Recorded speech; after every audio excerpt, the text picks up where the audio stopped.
အားလုံးပဲမင်္ဂလာပါဒီနေ့က ASMR မဟုတ်ပါဘူးနှစ်တည်းလေးရောက်ပြီဆိုတော့ကိုယ့်ရဲ့နောက်ထောင်တဲ့သူတွေကိုနှစ်တည်းတောင်းစကားလေးဆိုချင်လို့ပါပြောရရင်နှစ်ရက်တော့နောက်ကျတော့တယ်ပေါ့နော်ဘာလို့လဲဆိုတော့အရင်နေ့ကကိုမအားတာတကြောင်ပြီးတော့ဒီနေ့ဆိုလည်းသိပြီးတော့နေမကောင်း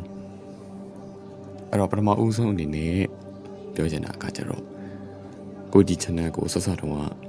သိပြီးတော့ serious မထားဘူးပေါ့နော်ဒါပေမဲ့နောက်ကြလို့မျိုး views လေးတွေနည်းနည်းရာကျော်လောက်တက်လာတယ်ပေါ့လေအခုမှ130 subscribers လောက်ပဲရှိသေးတယ်ဆိုပေမဲ့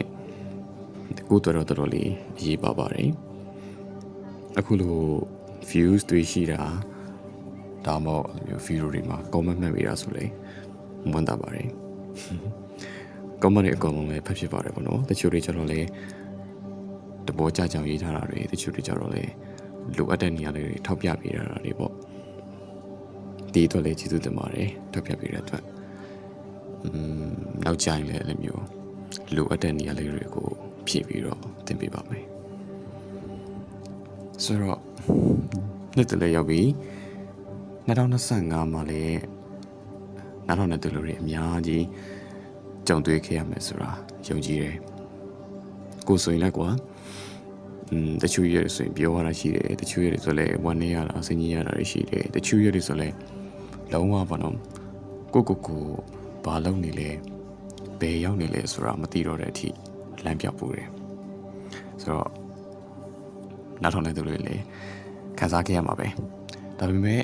သိစေချင်တာတခုကကျတော့အဲ့လိုမျိုးခံစားရတာက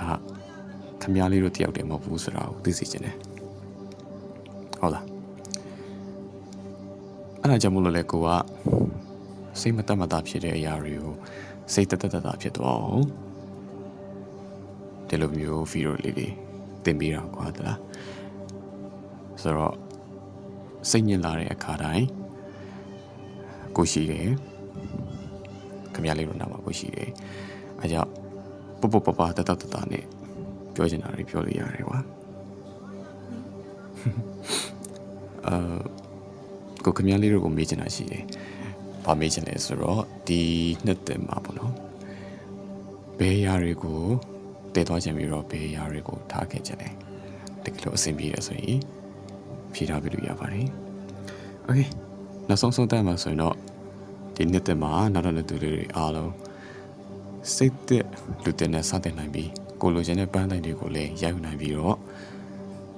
အကောင်းဆုံးအဆင်ပြေကြပါစေလို့တောင်းပေးလိုက်ပါတယ်။ကျမကြီးလည်းကိစ္စကိုမမေ့ကြပါနဲ့။ကိုကတော့မေ့တော့လို့အကုန်ဒီမကောင်းဖြစ်နေတယ်ပေါ့နော်။ကဲဆိုတော့ကောင်းတဲ့နေ့လေးဖြစ်ပါစေ။